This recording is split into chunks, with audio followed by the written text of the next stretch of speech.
Fala galera, Débora Rocha do Que é Impedimento por aqui. Bom, hoje eu vim trazer mais um panorama aí do Botafogo feminino, né?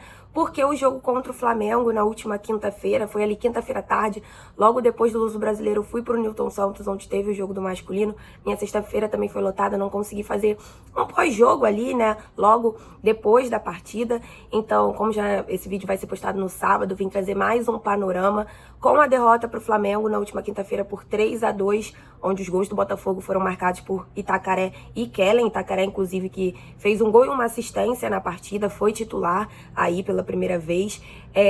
Vim falar um pouco como é que tá a situação do Botafogo com essa derrota.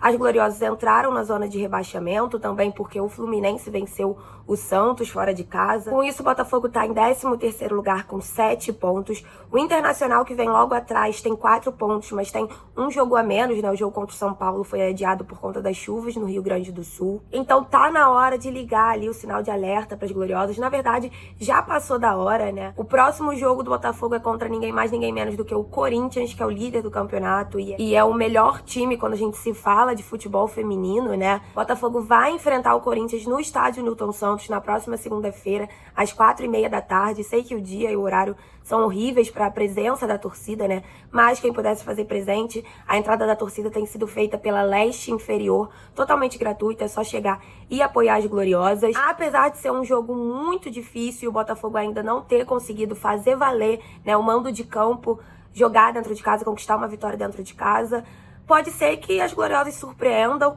principalmente porque no último jogo nós conseguimos ver uma melhora de postura, né? A gente viu ali um Botafogo jogando com mais raça, com mais vontade, mais aguerrido.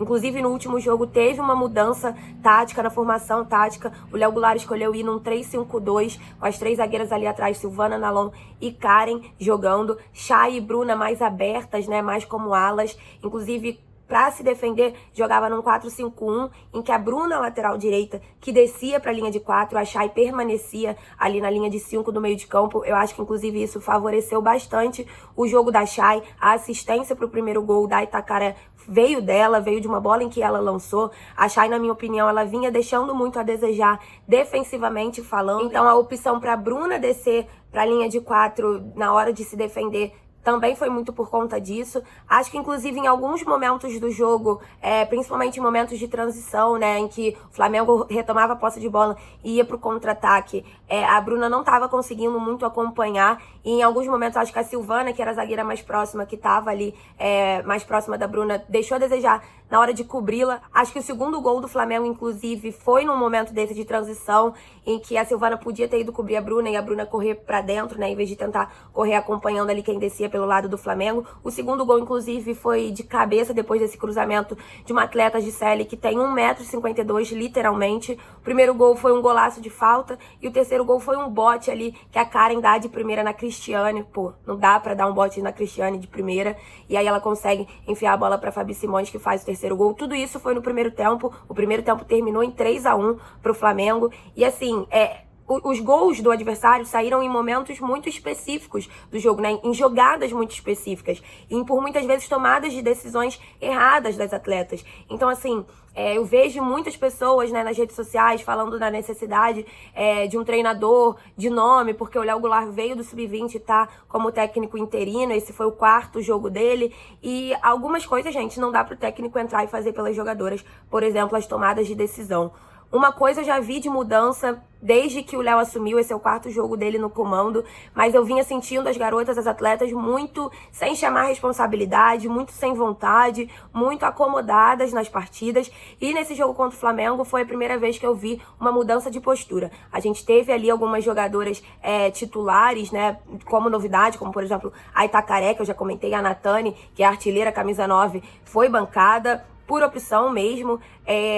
A gente teve a entrada de jogadores que também mudaram muito o jogo, como por exemplo a Duda Basílio, Kellen, Letícia de Biasi. A de Biasi é uma zagueirona, entrou muito bem na partida, na minha opinião. Todos esses 3 nomes que eu falei, inclusive, são jogadoras que vieram da base, então é muito legal também destacar como que as jogadoras que vieram do Sub-20 estão agregando no time profissional do Botafogo. E justamente por essa mudança de postura e também juntando com o fato de que A única vitória do Botafogo no campeonato é contra o Palmeiras fora de casa. A gente empatou contra a Ferroviária fora de casa, justamente ali contra times mais fortes, né? Se a gente for botar no papel, que talvez possa se esperar aí uma grata surpresa na partida contra o Corinthians na segunda-feira. Mas se perder não é nenhum cenário absurdo. Dentro do contexto se torna, assim, ruim, porque o Botafogo agora está na zona de rebaixamento. Faltam apenas 7 rodadas para o campeonato, para essa fase inicial, né, que determina quem vai se classificar e quem vai ser rebaixado, acabar. Então, nesse momento, sim, é muito ruim qualquer derrota, mas uma derrota para o Corinthians não seria nada surpreendente. Surpresa mesmo vai ser se o Botafogo conseguir a primeira vitória no campeonato dentro de casa e conseguir vencer depois dos jogos e das posturas que vem adotando. Diferente da partida contra o Flamengo, que, apesar da derrota de 3-2, o segundo gol do Botafogo foi no segundo tempo, onde o Botafogo voltou melhor. Apesar da derrota, eu não consigo enxergar somente os pontos negativos. Acho que a principal mudança foi a mudança de postura. Depois do jogo, eu entrevistei o treinador Léo Goulart, somente ele, novamente, veio dar entrevista. Eu chego a comentar com o pessoal ali do Botafogo que as atletas, elas precisam vir botar o rostinho delas também.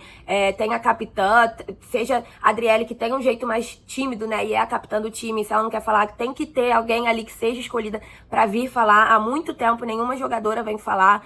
Eu costumo falar isso nas outras redes sociais. As atletas, elas são atletas profissionais, gente. Elas têm que vir botar a cara. Elas pedem, e com razão, por muita visibilidade. Os últimos jogos tiveram transmissão do Sport TV, transmissão da TV Brasil, que é a TV aberta, e ninguém vem falar depois do jogo. Então, assim, elas querem a visibilidade, mas não querem a cobrança que vem junto da visibilidade.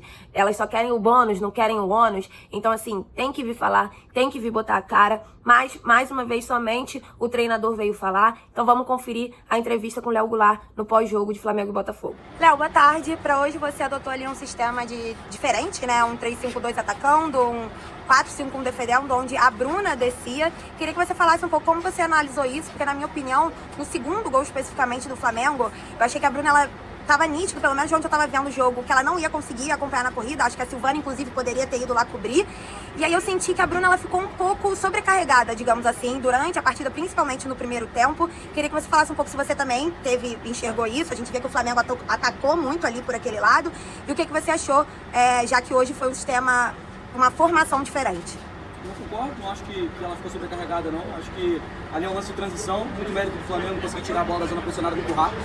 Eu acho que o problema maior não foi nem com a Bruna lá, acho que foi no encaixe de área que a gente demorou a fazer ali.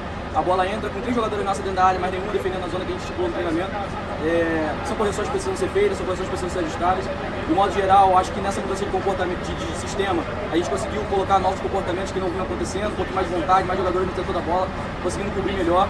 No final das contas, a intenção de ter um sistema com 4-5-1 defendendo era ter mais jogadores para dentro também dos lados do campo. Ali realmente é o lance de transição e a gente tem que melhorar nesse sentido, na minha opinião.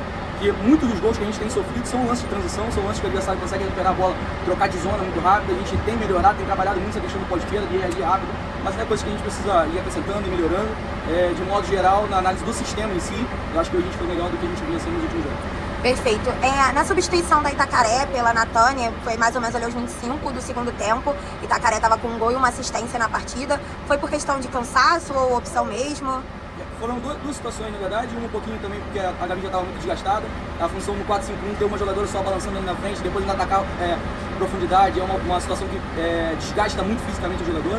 A Itacaré não vinha tendo uma sequência de jogos, então é normal que ela sentisse também. Colocou intensidade, ajudou a gente quando teve perna ali no campo, como você falou, fez um gol, deu uma assistência, estava envolvida num lance que foi pênalti, na minha opinião, e não foi marcado contra a gente. Então, assim, uma grande partida da Itacaré quando a gente troca primeiro para poupar ela também fisicamente, não deixar ela chegar no limite de estourar, mas também para mudar um pouquinho a dinâmica ofensiva nas nossas transições. A gente começou a perceber que a gente precisava conseguir tirar um time de trás, reter um pouquinho a bola no campo de ataque e chegar com mais gente. Porque nessa da bola do jogo ficar muito vertical, a gente começou a espaçar muito, o Flamengo conseguia pegar a bola ali no meio do caminho e atacava de novo. Uma transição da transição, são coisas que não podem acontecer, é uma regra básica do futebol, né? Uma lógica básica da tática do futebol. Que a gente precisou corrigir com essa troca também. Então foram 2 coelhos numa cajadada só, vamos dizer assim, para tentar também continuar dando volume de jogo pra gente e colocar a jogadora que é a nossa artilheira no campeonato, poderia ser um gol, enfim, foram essas opções. Perfeito. Próxima partida é contra o Corinthians, que é um adversário muito forte, dentro de casa, onde o Botafogo ainda não conseguiu fazer valer o mando de campo. Queria que você falasse como é que estão as expectativas. A expectativa é de um jogo dificílimo, um jogo que vai exigir da gente, além do que a gente apresentou hoje no campo, que é essa entrega, esse pé na bola, se disputar, duelar, vai exigir da gente muita concentração. O Corinthians é um time que tem uma característica técnica individual e tática individual muito forte, mas que o principal deles é o mental. A gente consegue perceber no campeonato que a maioria dos jogos eles vencem com facilidade no segundo tempo. Então é um time que insiste muito, acredita muito na identidade de jogo que tem, nas ideias de jogo que tem, e por isso consegue sair triunfante dos jogos. Então é um jogo que vai exigir muito da gente. A gente precisa recuperar jogadores psicologicamente, fisicamente, para elas estarem preparadas para o próximo jogo, mas a gente vai fazer um grande jogo em casa e ficar o melhor resultado possível. Perfeito, obrigada. Então é isso, galera. A expectativa, a vontade, na verdade, é que pelo menos o Botafogo roube ali um pontinho do Corinthians, né, no próximo jogo. Os próximos adversários depois são Cruzeiro fora de casa, Kinderman em casa. Esse jogo vai ser confronto direto. O Kinderman também tá ali na parte de baixo da tabela. E depois Red Bull Bragantino fora de casa. Então, assim, esses 3 jogos o Botafogo tem que pelo menos, sei lá, tentar umas 2 vitórias. Tem que reencontrar o caminho da vitória no campeonato, porque para a situação não ficar mais complicada do que já está. No início do campeonato, quando eu entrevistei o Jorge Barcelos, né, quando ele ainda era o técnico do Botafogo, ele lá na pré-temporada, antes de começar, na verdade, o campeonato, ele falava que a expectativa era sim se classificar, né? O objetivo do Botafogo era se classificar para as fases finais. Muito mais do que só uma frasezinha clichê ali, eles realmente acreditavam nisso, mas o fato é que, na minha opinião, o Botafogo não tem elenco para isso. A realidade do Botafogo hoje, depois do campeonato começar, não só hoje, né, estamos aqui falando da 8ª rodada, mas lá pra 4ª rodada já dava pra perceber que a realidade do Botafogo ia ser a permanência na 1. Precisamos de mais nomes, precisamos que os maiores, né, quem vem de cima, olhe com mais carinho pro Botafogo feminino e queira investir também ali para que a realidade do Botafogo não seja sempre conquistar o acesso, ser rebaixado, conquistar o acesso, ser rebaixado. O Botafogo precisa de mais investimento quando a gente fala de atletas mesmo, de nome de atleta, para 2024 a realidade vai ser a permanência na 1, né? Vão lutar por isso, mas para daqui a um tempo permanecer na 1 e ir criando casca e aí sim conseguir competir ali mais na parte de cima da tabela. Bom, então é isso, galera. Espero que vocês tenham gostado. Não esquece de deixar o seu like no vídeo, se inscrever no canal, compartilhar o conteúdo para chegar a mais pessoas. Lembrando também que a cobertura do Que é Impedimento é uma cobertura independente, então quem puder chegar lá e ajudar, o Pix é esse aqui que tá na tela, também tá aqui na descrição. Sejam bem-vindos também nas minhas redes sociais, é só chegar aqui nos links que estão aqui embaixo. Segue lá, comenta, curte, compartilha os conteúdos, que isso também já ajuda bastante. Valeu?